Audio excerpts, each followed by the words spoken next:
Hi guys! Paano ang tamang pag-setup sa settings ng YouTube channel? Ito ituturo ko. I-click nyo lang yung Chrome. Yan.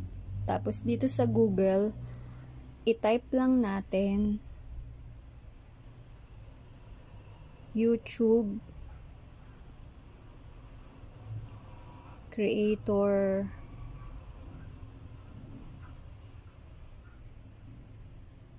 Studio. Yan. Yan. Tapos dito may tatlong dot. I-click nyo lang yan. Tapos ilalabas yung desktop site. Tapos dito saan i-scroll down lang natin. Tapos yung icon ng settings, click lang natin yan.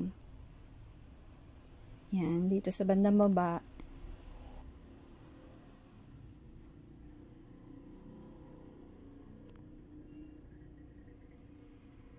Under settings, sa general, dapat ang nakalagay ay select nyo lang yung USD, US dollar.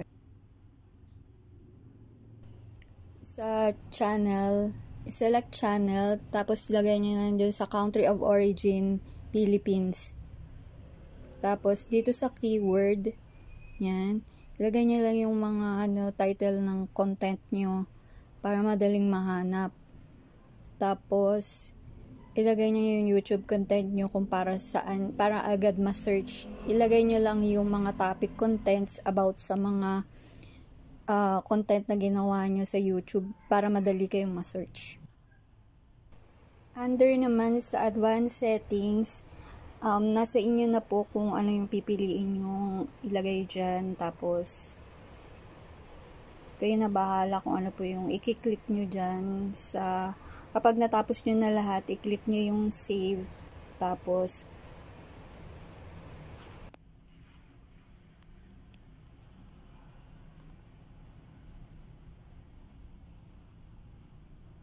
under sa featured eligibility, ilagay nyo lang dyan enabled lahat.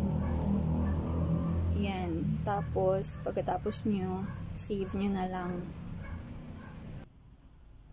Under naman sa basic info, ilagay nyo lang sa title nyo kung ano yung gusto nyo ilagay na name ng YouTube channel nyo para automatic magdugtong yon sa title ng YouTube video nyo.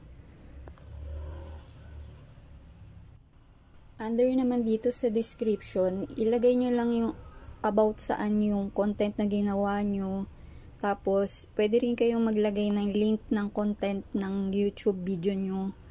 Tapos, pwede rin naman yung email or kung paano makokonta kayo ng mga sponsor na gustong magbigay sa inyo ng mga PR package or business sponsor, mga ganon. Under permission, kayo na po yung bahala kung anong gusto nyo ilagay dyan. After po nyan, isave nyo na lang.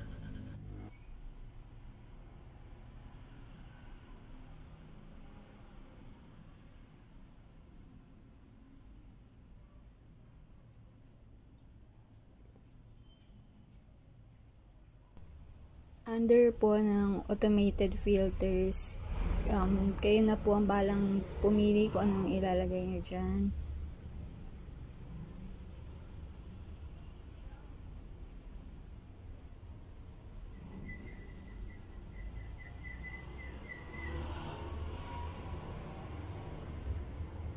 After na i-save nyo lang po, under po ng agreement, i-close nyo lang po yan.